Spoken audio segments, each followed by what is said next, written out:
नमस्कार दोस्तों, आपके अपने कांवत क्लासेज 2.0 चैनल पर हार्दिक स्वागत है। साथियों, आज हम आपके लिए हिंदी के 30 महत्वपूर्ण प्रश्न लेकर आए हैं जो रीट भर्ती 2025 में आयोजित होने वाली 27 फरवरी को तुम्हारा पेपर है। उसके लिए साथियों ये काफ़ी महत्वपूर्ण क्लास है। तो जो साथी हमारे साथ पहली बार जुड़ा है, मैं उनको बता दूं, माध्यमिक शिक्षा बोर्ड द्वारा अब तक जितने भी पेपर करवाए गए हैं 2011 से 2022 तक, साथियों उन सभी प्रीवियस पेपर का हम व्याख्यात्मक एनालिसिस करवा रहे हैं। सारे पेपर आपको यहाँ उपलब्ध करवा रहे हैं विद आंसर, ऑफिशियल आंसर की के साथ में। तो जो साथी हमारे साथ जुड़ना चाहता है तो चैनल को आज ही ज्वाइन कर लेना और बेल आइकन को प्रेस कर लेना। साथियों सारे पेपर यहाँ पर उपलब्ध करा रहे हैं। ये हिंदी की क्लास है हमारी, और इससे पहले हमने साइकोलॉजी की भी डाल रखी है, और आपको मैथमेटिक्स, संस्कृत, हिंदी, इसके अलावा साथियों यहाँ पे आपको पर्यावरण से संबंधित क्लास मिल जाएगी।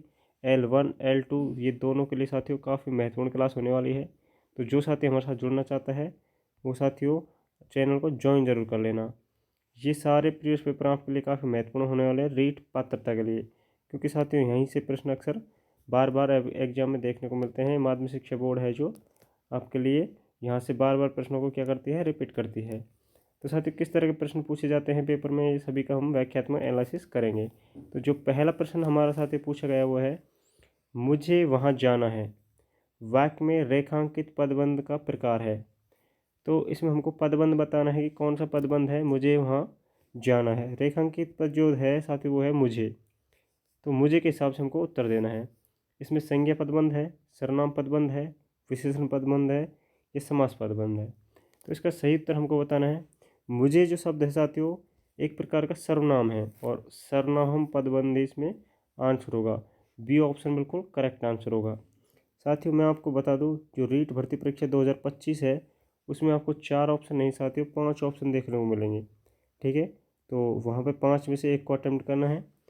तो ये एक विशेष सूचना है, वहाँ 10 प्रश्न से ज़्यादा आपको छोड़ने नहीं है, क्योंकि अगर 10 प्रश्न आपने छोड़ दिए तो साथियों आपकी कॉफ़ी जांच नहीं होगी, ये भी आपको पता होना चाहिए। नेक्स्ट जो प्रश्न पूछा गया वो है हमारा, स्वयं अपने पास होने पर भी किसी अन्य की वस्तु का उपभोग करना अर्थ प्रकट करने वाली सही लोकोक्ति है। अपना हाथ जगन्नाथ, अपनी करनी पार उतरनी, अपना रख पराया चक, एक पंथ दो काज। स्वयं अपने पास होने पर भी किसी अन्य की वस्तु का जो उपभोग करते हैं तो वो कौन सी लोकोक्ति है साथियों, वो है अपना रख पराया चक। ठीक है, सी ऑप्शन इसका बिल्कुल करेक्ट आंसर होगा। नेक्स्ट प्रश्न पर चलते हैं। साथियों अगले प्रश्न पर बढ़ने से पहले मैं आपको बता दूं, हमने साइको के साथियों अब तक 4 पेपर जो प्रीवियस पेपर है वो अपलोड कर दिए हैं, प्लेलिस्ट में जाकर देख लीजिए। हिंदी के साथियों आपको 5 पेपर अपलोड कर दिए गए हैं। ये हमारा जो पेपर है वो 6ठे नंबर का है। इसके अलावा EVS है, मैथमेटिक्स है, इनके पेपर भी हमने अपलोड कर दिए हैं। तो जो साथी हमारे साथ पहली बार जुड़े हैं तो वहाँ प्लेलिस्ट में जाकर उन वीडियो को देख सकते हैं। साथियों काफ़ी महत्वपूर्ण क्लासें हैं, क्योंकि प्रीवियस पेपर के हम आधार पर इन प्रश्नों का एक व्याख्यात्मक एनालिसिस करके पेपर का आइडिया लगा सकते हैं, और वो एग्जाम में प्रश्न आपको देखने को मिल सकते हैं। तो साथियों प्रीवियस पेपर आपको सारे निकालना बिल्कुल ज़रूरी है। 2011 से 2022 तक के जितने भी पेपर हुए हैं उन सबका हम व्याख्यात्मक एनालिसिस करवा रहे हैं। तो जो साथी हमारे साथ जुड़ना चाहता है तो चैनल को ज्वाइन कर लें, और साथ ही वीडियो आपको अच्छी लग रही है तो वीडियो को लाइक ज़रूर कर दें। नेक्स्ट जो प्रश्न है वो है, माथो मोननो राजस्थानी मुहावरे का सही अर्थ निम्नलिखित में से है। अन्याय सहन करनो, बात नहीं माननी, घणो राजी होनो, मूर्ख बयान रे ठगणो। तो साथियों इसका जो सही उत्तर है वो हमको बताना है। माथो मोननो, इस मुहावरे का जो सही अर्थ है वो है मूर्ख बयान रे ठगणो। तो डी ऑप्शन बिल्कुल करेक्ट आंसर होगा। और साथियों मैं आपको बता दूं, राजस्थानी भाषा और बोलियां संबंधित एक हमारा टॉपिक जुड़ा है हिंदी भाषा में, राजस्थानी भाषा और बोलियां। तो इससे संबंधित टॉपिक हमने साथियों जो है वो आपको डाल दिया है पेपर टेस्ट सीरीज के रूप में। तो उसको आप जाकर देख लीजिए साथियों, वहाँ से आपको बाहर नहीं जाएंगे, क्योंकि भाषा बोलियों से संबंधित की बार 2 से 3 प्रश्न आपको देखने को मिल सकते हैं, जिसकी वीडियो हमने क्लास बनाकर डाल दी थी। आप हमारे प्लेलिस्ट में जाकर देख लीजिए, भाषा और बोलियों से संबंधित आपको वहाँ क्लास देखने को मिल जाएगी। तो साथियों काफ़ी महत्वपूर्ण क्लास है, और एग्जाम में वहाँ से प्रश्न आपको देखने को मिल सकते हैं। नेक्स्ट प्रश्न है, देवगंगा हिमालय से निकलती है, वाक्य में प्रयुक्त कारक का नाम है। इसमें कारक पूछा गया है कि कौन सा कारक है इसमें, तो संबंध कारक है, करण कारक है, अपादान कारक है या संप्रदान कारक है। तो साथियों देवगंगा हिमालय से निकलती है, इसका जो सही उत्तर है वो है अपादान कारक, क्योंकि देवगंगा हिमालय से अलग हो रही है, तो हिमालय से अलग हो रही है तो दूर जा रही है, तो वहाँ अपादान से अलग होना, ठीक है। तो इसका जो सही उत्तर होगा वो क्या होगा, अपादान कारक। चलते हैं नेक्स्ट प्रश्न पर। अगला जो प्रश्न है साथियों हमारा है, तुल्यता सूचक चिन्ह का सही उदाहरण निम्नलिखित में से है। तो इनमें से जो तुलनात्मक सूचक जो चिन्ह है वो हमको बताना है। तुल्यता का मतलब क्या होता है साथियों, हमको पता होना चाहिए। तो साथियों इसका जो सही उत्तर है वो होगा सी ऑप्शन, शिक्षित बराबर पढ़ा लिखा, क्योंकि ये बीच में जो है चिन्ह ये तुल्यता समानता बराबर का, ठीक है। तो सी ऑप्शन इसका बिल्कुल करेक्ट आंसर होगा। चलते हैं नेक्स्ट प्रश्न पर।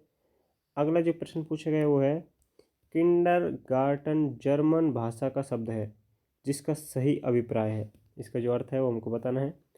बच्चों का बाग, खेल का मैदान, बाग का माली, बच्चों की पाठशाला। साथियों किंडरगार्टन से संबंधित प्रश्न अक्सर एग्जाम में पूछा जाता है। जो किंडरगार्टन जो विधि है ये फ्रोबल महोदय ने दी है। ये विधि आपको बिल्कुल कन्फर्म याद करनी है, इससे संबंधित प्रश्न अक्सर एग्जाम में देखने को मिलते हैं। तो इसका जो सही अर्थ है वो है, किंडरगार्टन का शब्द है जो जर्मन भाषा का शब्द, उसका जो सही अर्थ है बच्चों का बगीचा या बाग, ठीक है। ए ऑप्शन बिल्कुल करेक्ट आंसर होगा। चलते हैं नेक्स्ट प्रश्न पर। अगला जो प्रश्न पूछा गया है वो है डाल्टन प्रणाली। साथियों ये तीसरी बार एग्जाम रीट भर्ती परीक्षा में पूछा गया है कि डाल्टन जो प्रणाली है इसका आविष्कार कौन है, ठीक है, किसने दी है। तो वाइगोत्स्की ने दी है, स्किनर ने दी है, जीन पियाजे ने दी है, पार्क हर्स्ट ने दी है। साथियों डाल्टन प्रणाली जो दी है वो किसने दी है, इसमें जो सही उत्तर होगा Park Hurst, D option is the correct answer. तो ये प्रश्न साथियों कई बार रिपीट हुआ है, तो ऐसे प्रश्न आपको हूबहू देखने को मिल सकते हैं, इसलिए सारे प्रीवियस पेपर आपके लिए काफ़ी महत्वपूर्ण होने वाले हैं, ठीक है। तो जो साथी जुड़ना चाहता है हमारे चैनल को ज्वाइन जरूर कर ले, और वीडियो अच्छी लगे तो साथियों कमेंट करके बताना वीडियो आपको कैसी लगी। नेक्स्ट प्रश्न है, निम्नलिखित में से मौखिक भाषा कौशल का सही उदाहरण है। अनुलेख, श्रुतलेख, कहानी सुनना, सुनाना, प्रतिलेख। तो इसमें जो सही उत्तर है वो बताओ साथियों। 68वां जो हमारा प्रश्न है उसमें मौखिक भाषा कौशल की अगर बात करें तो कहानी सुनाना और सुनना, ये दोनों बातें हैं जो मौखिक भाषा कौशल में आती है। तो सी ऑप्शन इसका बिल्कुल करेक्ट आंसर होगा। बढ़ते हैं नेक्स्ट प्रश्न पर। अगला जो प्रश्न पूछा गया है 69 नंबर का है, और ये प्रश्न है साथियों हमारा, निम्नलिखित में से कौन सा कौशल उच्च प्राथमिक स्तर पर बोलना कौशल विकास के अंतर्गत आता है। तो बोलने की बात चल रही है तो कहानी लेखन में, वाद विवाद प्रतियोगिता में प्रतिभागिता, समाचार पत्र पढ़ना, केवल गाना सुनना। तो इसमें बोलने जो कौशल है साथियों, इसका सही उत्तर होगा वाद विवाद प्रतियोगिताओं में प्रतिभागिता, ठीक है। बी ऑप्शन बिल्कुल करेक्ट आंसर होगा। तो ये कौशल से संबंधित 4 कौशल है, सुनना बोलना पढ़ना लिखना, इनके क्रम से संबंधित, इनसे संबंधित अभिव्यक्ति से संबंधित, ग्रहणात्मक से संबंधित प्रश्न भी एग्जाम में पूछे जाते हैं, तो ये अभी आपको पता होना चाहिए। नेक्स्ट प्रश्न पूछा गया है, भाषा की अच्छी पाठ्य पुस्तक की प्रमुख विशेषता क्या है। क्लिष्ट भाषा, पाठ में दीर्घ वाक्य रचना, सरल सरस शब्दावली, तत्सम प्रधान भाषा। तो अच्छी पाठ्य पुस्तक साथियों कौन सी होती है, जो सरल और सरस शब्दावली है वो जो पाठ्य पुस्तक होती है बिल्कुल अच्छी होती है, ठीक है। ये प्रमुख विशेषता मानी गई है, क्योंकि क्लिष्ट कठिन भाषा होगी तो पाठ्य पुस्तक अच्छी नहीं होगी, दीर्घ वाक्य होंगे तो वो भी ठीक नहीं है, तत्सम मतलब संस्कृत जो शब्द होंगे हिंदी में वो भी सही नहीं है। तो इसका जो सरल सरस शब्दावली है वो बिल्कुल सही उत्तर होगा। साथियों ये जो हमको आपको तुमको आंसर बता रहे हैं ये बिल्कुल जो माध्यमिक शिक्षा बोर्ड है उसने जो ऑफिशियल आंसर की जारी की है उस आधार पर हमको बता रहे हैं, तो यहाँ पर गलती होने की गुंजाइश नहीं है। तो साथियों जुड़ जाइए हमारे साथ, और वीडियो अच्छी लगी तो वीडियो को लाइक ज़रूर करना। 71 नंबर का जो हमारा प्रश्न पूछा गया है वो है, विद्यालय पाठ्य पुस्तक में आवश्यक सामग्री ढूंढने में अहम भूमिका होती है। लय मेन्यू की, प्रायोगिक पुस्तिका की, संदर्भ पाठ्य पुस्तक की या भृत्य की। तो इसका जो सही उत्तर हमको बताना है साथियों। ये 71 नंबर का जो प्रश्न है साथियों इसमें सही उत्तर नहीं बताया गया है, इसमें बोनस दिया गया है, ठीक है। माध्यमिक शिक्षा बोर्ड ने इसमें बोनस दिया है, तो ऐसे प्रश्नों को हम डिलीट कर देंगे, इन पर ध्यान नहीं देंगे। तो नेक्स्ट जो प्रश्न है उस पर बढ़ते हैं। अगला जो प्रश्न पूछा गया वो है निम्नलिखित में से मातृभाषा शिक्षण का साधन नहीं है और नहीं है, इन पर भी हमको साथियों फोकस करना है, इन पर ध्यान देना है, उसी आधार पर उत्तर देना है। चित्र विस्तारक यंत्र नहीं है, चित्र दर्शन नहीं है, लघु गणक सारणी नहीं है, ग्रामोफोन नहीं है। जो नहीं है मातृभाषा के लिए प्रयुक्त वो साधन हमको बताना है। तो बेहतरो जो प्रश्न है इसका जो करेक्ट आंसर है वो है लघु गणक सारणी, ये मातृभाषा शिक्षण साधन नहीं है। ठीक है, डी ऑप्शन बिल्कुल correct answer, sorry C option बिल्कुल करेक्ट आंसर होगा। चलते हैं नेक्स्ट प्रश्न पर। 73वां जो हमारा प्रश्न है वो है सतत एवं व्यापक मूल्यांकन व्यवस्थित ढंग से किया जाए तो इसका प्रमुख लाभ है, जो लाभ होगा वो हमको बताना है। विद्यार्थी केवल आंतरिक मूल्यांकन होता है, विद्यार्थी सत्र पर्यंत अध्ययनशील रहते हैं, विद्यार्थी में सत्र पर्यंत भय बना रहता है, विद्यार्थी में अस्वाभाविक विकास होता है। तो सतत व्यापक मूल्यांकन की अगर बात करें तो इसका सही उत्तर हमको बताना है। इसमें जो सही उत्तर है वो है विद्यार्थी सत्र पर्यंत अध्ययनशील रहते हैं, B option is the correct answer. चलते हैं नेक्स्ट प्रश्न पर। अगला जो प्रश्न पूछा गया है साथियों वो भी पेडागोजी से संबंधित है और प्रश्न हमारा भाषा प्रश्न पत्र निर्माण में क्या बात ध्यान होनी चाहिए वो पूछा गया है। ज्ञानात्मक प्रश्न अधिक हो, निबंधात्मक प्रश्न अधिक हो, अभिव्यक्ति बोध प्रश्न अधिक हो, ज्ञान अवबोध अभिव्यक्तिपूर्ण प्रश्न हो। तो हम प्रश्न पत्र की बात करें तो कौन सी प्रश्न पत्र होने चाहिए? तो 74वां जो प्रश्न है साथियों इसमें ज्ञान अवबोध अभिव्यक्ति से पूर्ण प्रश्न हो, तो डी ऑप्शन इसका बिल्कुल करेक्ट आंसर होगा। ठीक है, चलते हैं नेक्स्ट प्रश्न पर। अगला जो प्रश्न पूछा गया वो है उपचारात्मक शिक्षण विधि से संबंधित, और उपचारात्मक और निदानात्मक दो प्रश्न साथियों आपको याद रखने हैं। ये दोनों प्रश्न अक्सर एग्जाम में आते हैं। ठीक है, आपको एक या दो प्रश्न से संबंधित प्रश्न हर पेपर में देखने को मिलेगा। तो इसमें पूछा गया उपचारात्मक शिक्षण का प्रयोग अध्यापक द्वारा क्यों किया जाता है? अध्यापक द्वारा पक्षपातपूर्ण व्यवहार हेतु, अधिगम कठिनाई को दूर करने हेतु, कक्षा में स्पर्धा भावना विकास हेतु, विद्यार्थियों की अधिगम समस्या की जानकारी हेतु। तो इसमें जो सही उत्तर है वो बताना है। 75वां जो प्रश्न है साथियों इसका करेक्ट आंसर है अधिगम कठिनाई को दूर करने हेतु। ठीक है, बी ऑप्शन बिल्कुल करेक्ट आंसर होगा।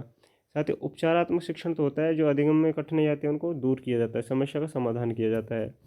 और निदानात्मक की मैं बात कर रहा था, निदानात्मक जो निदानात्मक परीक्षण होता है शिक्षण होता है वो साथियों समस्या की खोज के लिए किया जाता है। ठीक है, समस्या की जानकारी को प्राप्त करने के लिए, कौन सी समस्या उसकी खोज पता लगाने के लिए निदानात्मक परीक्षण किया जाता है, तो ये आपको पता होना चाहिए।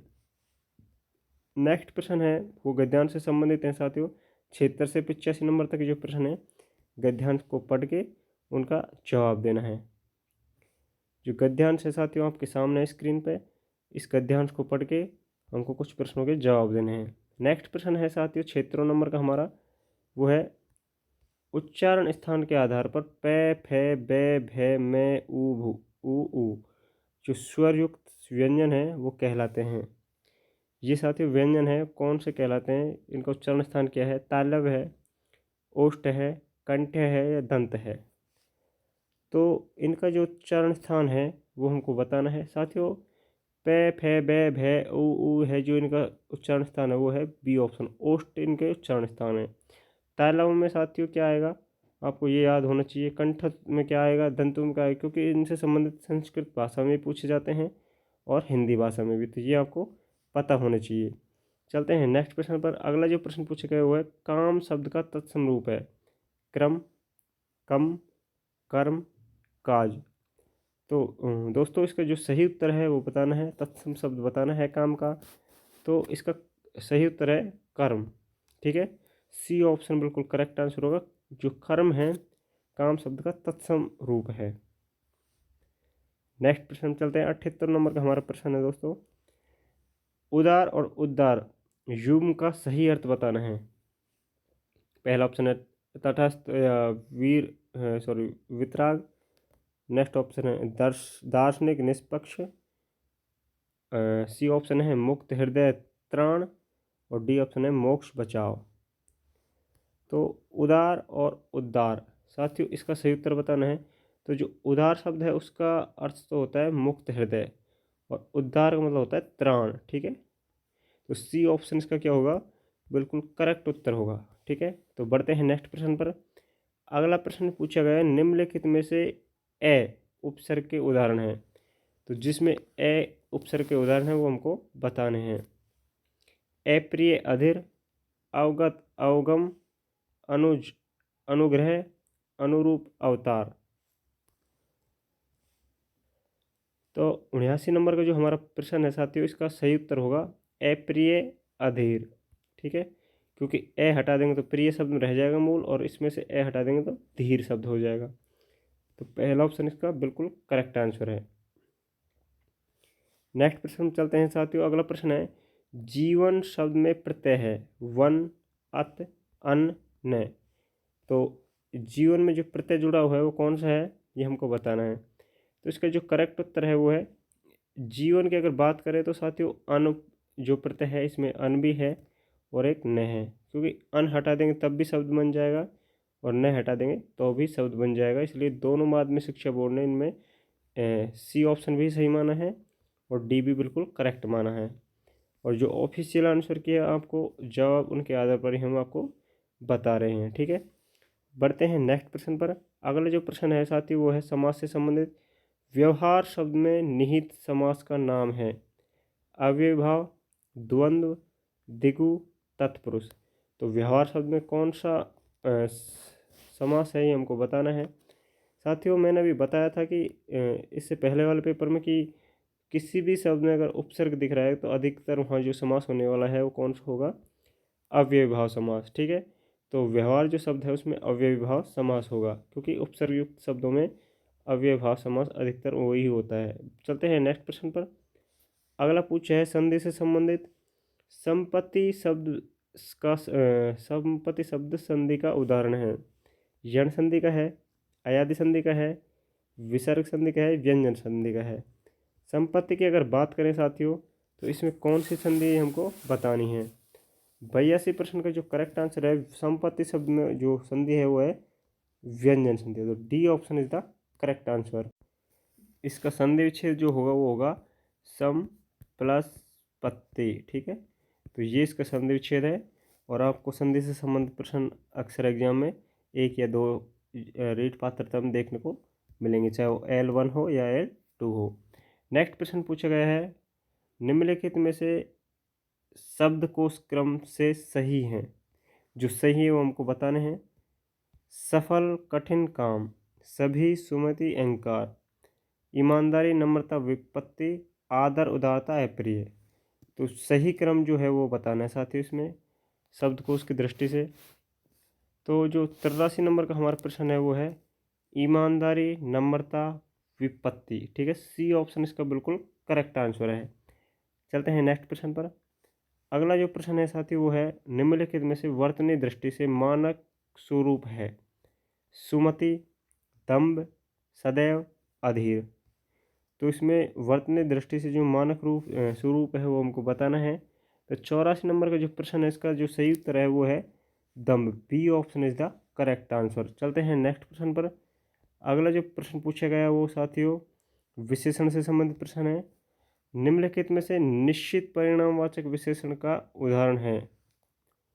तो इसमें से कौन सा उदाहरण है वो हमको बताना है।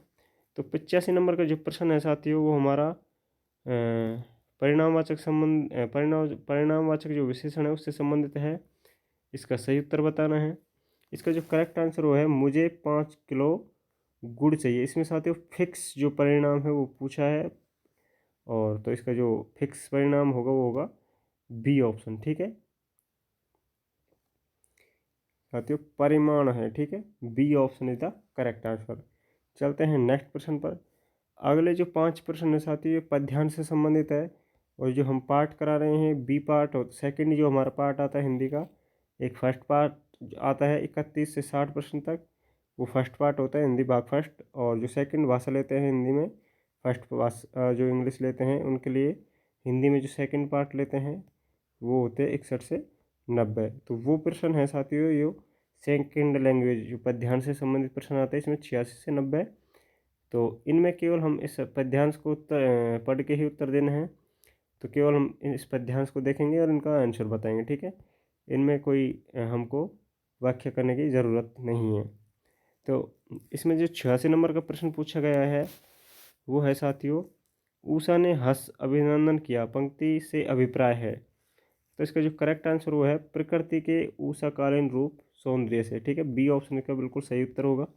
नेक्स्ट जो प्रश्न है वो है निम्नलिखित पंक्ति में रूपक अलंकार प्रयुक्त हुआ है। तो किस पंक्ति में रूपक अलंकार वो हमको बताना है। इसका सही उत्तर होगा कमल कोमल कर में से प्रीति, ठीक है, प्रीत।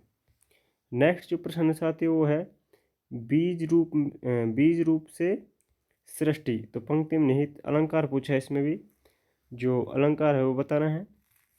इसका सही उत्तर होगा साथियों उपमा अलंकार, ठीक है। बी ऑप्शन बिल्कुल करेक्ट आंसर। नेक्स्ट प्रश्न पर चलते हैं साथियों। अगला जो हमारा 89 नंबर का प्रश्न है वो है विश्वलोक में फैला आलोक शब्द में रेखांकित जो शब्द है इसका अर्थ क्या है। तो आलोक शब्द का हमको अर्थ बताना है, यही रेखांकित किया हुआ है। तो इसका जो सही उत्तर है वो है भारत द्वारा अखिल विश्व में ज्ञान प्रसार से, ठीक है। ए ऑप्शन इसका बिल्कुल करेक्ट आंसर है। नेक्स्ट और अंतिम जो प्रश्न है साथी वो है उपयुक्त वाक्यांश में कवि की निम्नलिखित भावदशा को उद्घाटित किया है। तो इसका जो सही उत्तर है वो है डी आनंद। तो साथियों ये हमारे हिंदी के 30 महत्वपूर्ण प्रश्न कंप्लीट हुए। और ये 30 प्रश्न आपको कैसे लगे साथियों, इन प्रश्नों का हमको कमेंट करके उत्तर देना है, आपको जवाब देना है कि आपको ये क्लास कैसी लगी। और दोस्तों साइको से संबंधित नेक्स्ट हम क्लास लेकर आ रहे हैं, तो जुड़े रहिएगा हमारे साथ। और जो साथी हमारे साथ पहली बार जुड़ा है तो वीडियो अच्छी लगी तो साथियों चैनल को आज ही ज्वाइन कर लेना, क्योंकि इससे भी अच्छी वीडियो आपको नेक्स्ट जो है वो आपके लिए काफ़ी महत्वपूर्ण भी हैं और आपके लिए लाभदायक भी। तो कमेंट करके ज़रूर बताना आपको क्लास कैसी लगी। धन्यवाद, मिलते हैं नेक्स्ट वीडियो में।